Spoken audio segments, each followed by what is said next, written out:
place is a mess.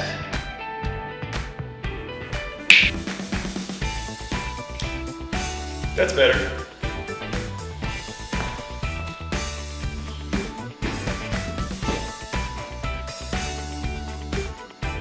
Messy. Where did you come from?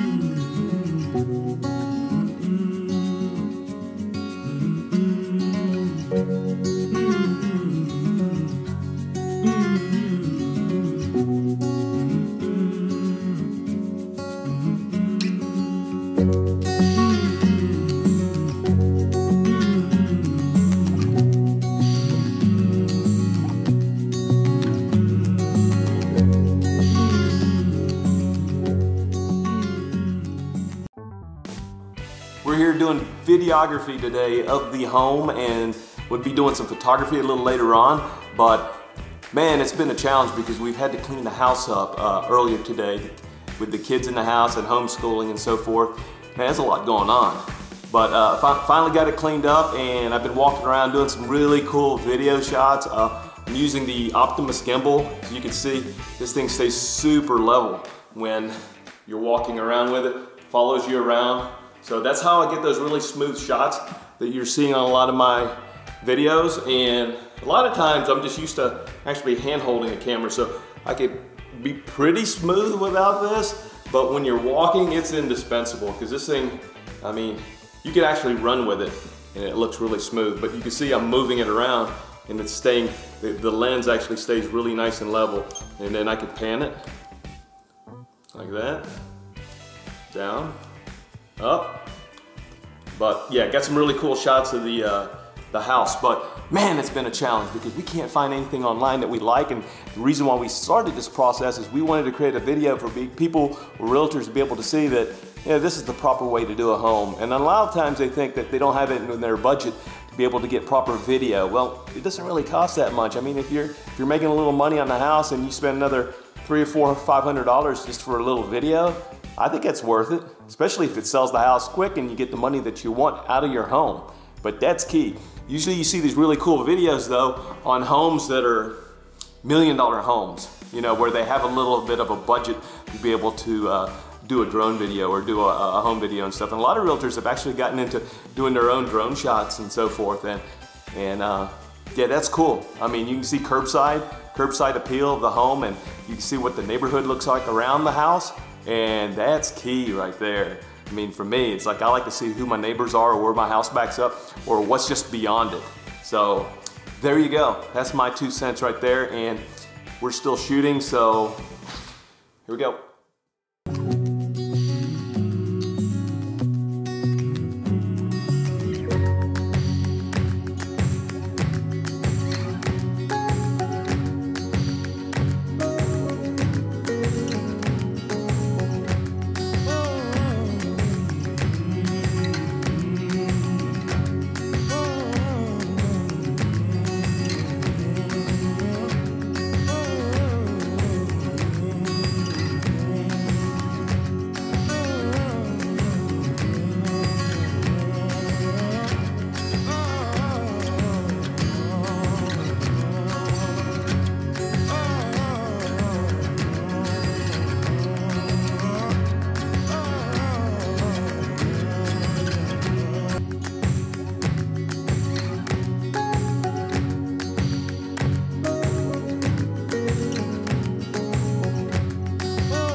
Hey guys, what's up? We are back.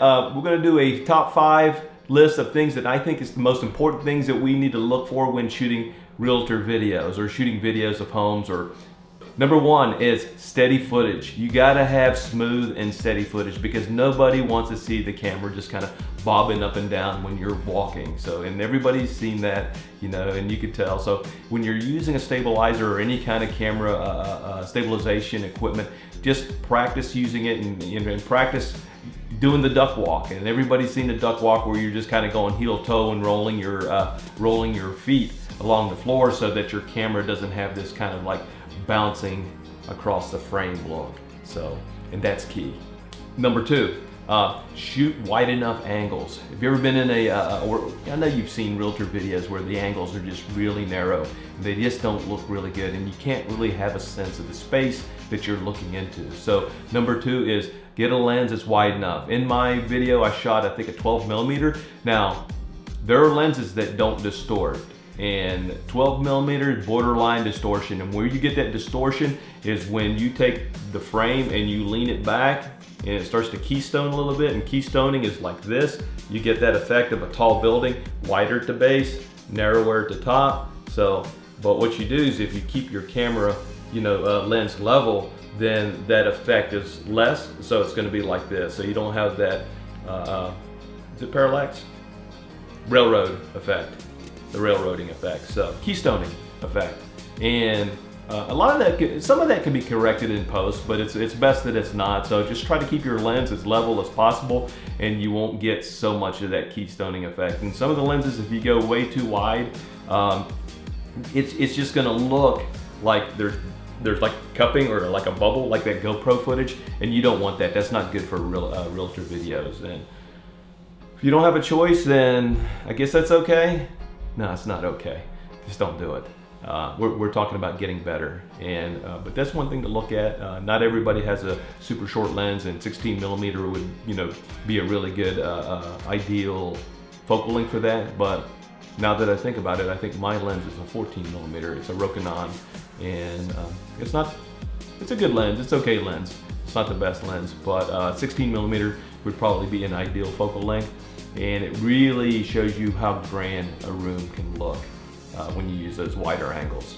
And there are distortion-free lenses that you can actually buy, and we'll talk about that another time, but they're generally super expensive, but there are some good options for that.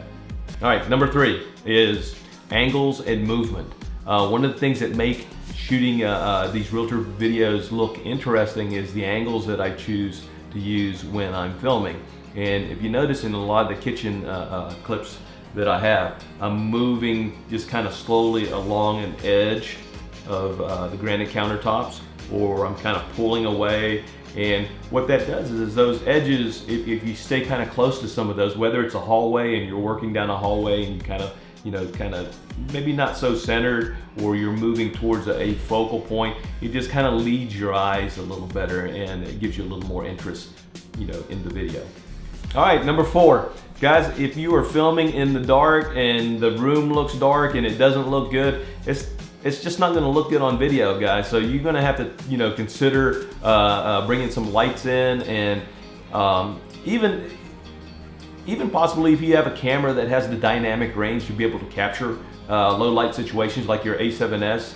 The Sony A7S is a low light monster, so it's able to capture, you know, a little more challenging lighting situations. But a lot of cameras that we use do not have that, and if you don't have that, then it's best to actually stick to filming during the day when all the rooms are lit up nice and bright. And but as far as exposure, you know, that could actually be in its own little tutorial on how to get the proper exposure. So we won't go over that, but just make sure that your rooms are bright and airy looking, and we'll just stay with that. Got it? All right. Number 5. This is the last one. It's important. Is you don't have to show everything that's in the house. I look at these videos for the home as kind of like a highlight sizzle reel that you would see at a movie. And you know, they don't tell you everything about the movie. And there's a reason why they don't tell you about everything in a sizzle reel about the movie, is because you won't come to see the movie. And the idea behind these sizzle videos for the home is you want people to come and see your home. You don't want them to see everything on the video, or otherwise you'll never get a showing. So take a pre-production walk around the home and see what the best features are. It's probably the kitchen, maybe a bathroom, master bedroom.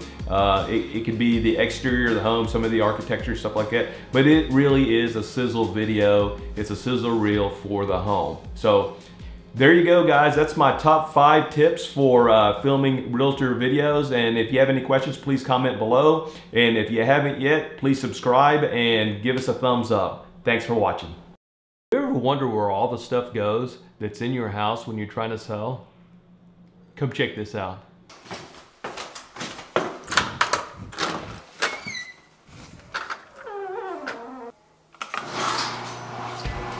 Nice, huh? It's gotta go somewhere. Look at that.